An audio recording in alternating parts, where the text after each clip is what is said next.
대한민국의 관문 인천국제공항에서 차로 2시간 반, 대중교통으로 4시간 정도면 닿을 수 있는 해안도시 강원도 양양. 바다와 산이 선사하는 아름다운 경관으로 이름난 이곳엔 바다와 어우러지는 천혜의 절경이자 일출의 성지, 낙산사가 있습니다. 건축을 통해 만나는 한국의 아름다움, 한국건축 보물찾기. 그 첫 번째 답사지는 바로 양양의 자랑, 낙산사입니다. 한국에는 수많은 불교 사찰들이 존재하고 있는데요. 그중에서 이 낙산사는 관세음보살이 머문다는 오봉산에 지어진 672년에 의상대사가 창건한 사찰입니다. 수차례의 복원으로 인해서 최초의 모습을 확인할 수 없기 때문에 건축 양식적으로 중요한 건물이라고 볼 수는 없습니다. 하지만 해안가에 아름다운 절경과 어우러진 사찰이라서 굉장히 인기가 있는, 그리고 여러분들이 보시기에 굉장히 흥미있는 사찰이 될 겁니다. 관동 8경 중 하나이자 우리나라 3대 관음성지 중 하나로 꼽히는 양양 낙산사. 통일신라 시대의 건축으로 실로 아름다운 절경에 지어진 소중한 문화유산이지만 사실 수차례의 전쟁과 화재 등으로 인한 소실과 복원을 거쳐 본래의 모습은 찾아보기 어려운 상태입니다.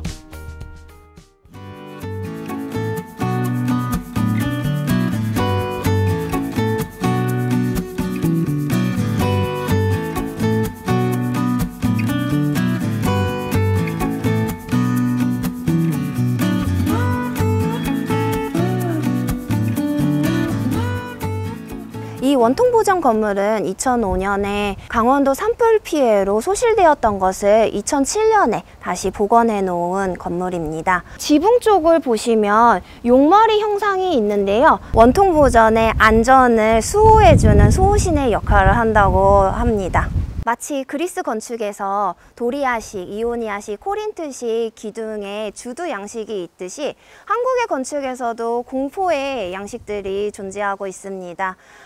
공포는 지붕과 기둥 사이에 위치한 부재로서 지붕에서 오는 하중을 기둥으로 짜임새 있게 잘 전달하는 구조적인 역할과 장식적인, 의장적인 역할 두 가지를 모두 하고 있는데요. 우리나라 공포 양식에는 주포식, 다포식, 입공식이 존재합니다.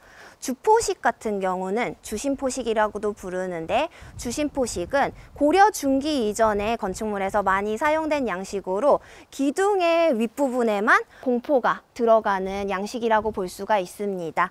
다포식 같은 경우는 기둥 윗뿐만이 아니라 기둥과 기둥 사이에도 공포가 들어가는 양식으로 주심포식보다 조금 더 화려한 양식이라고 보시면 되는데요. 고려 말기서부터 조선시대까지 유행했던 양식이라고 보시면 됩니다.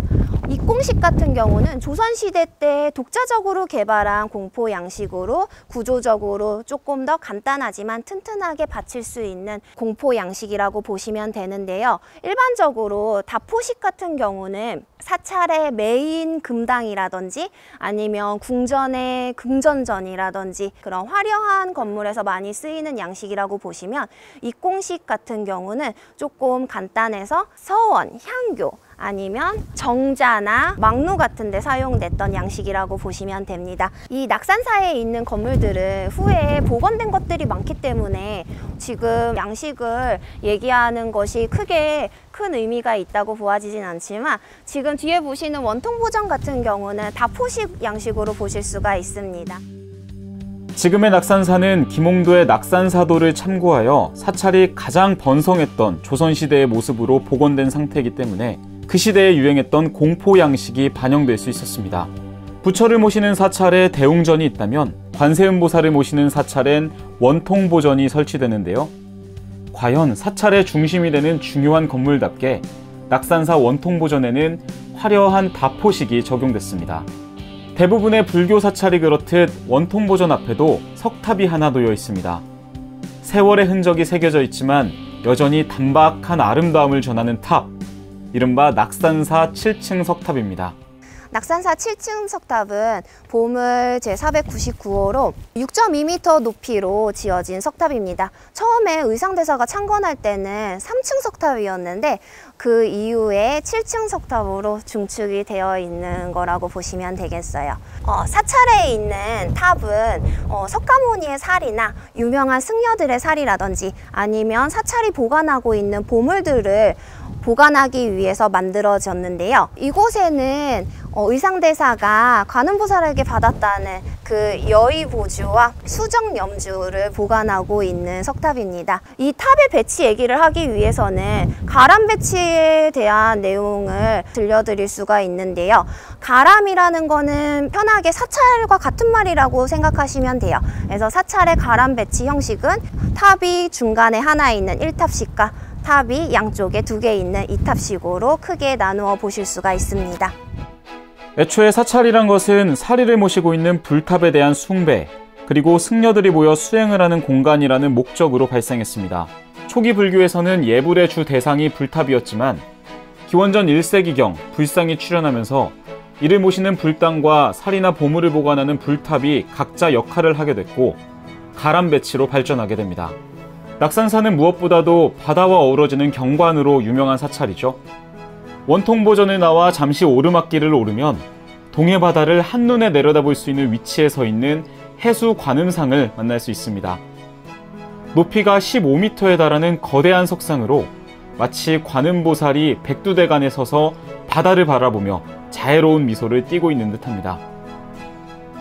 그리고 그 시선이 닿는 곳, 사찰의 동쪽 끝으로 향하면 낙산사에서 가장 아름답다는 구간, 의상대와 홍련암이 여행객을 맞이합니다.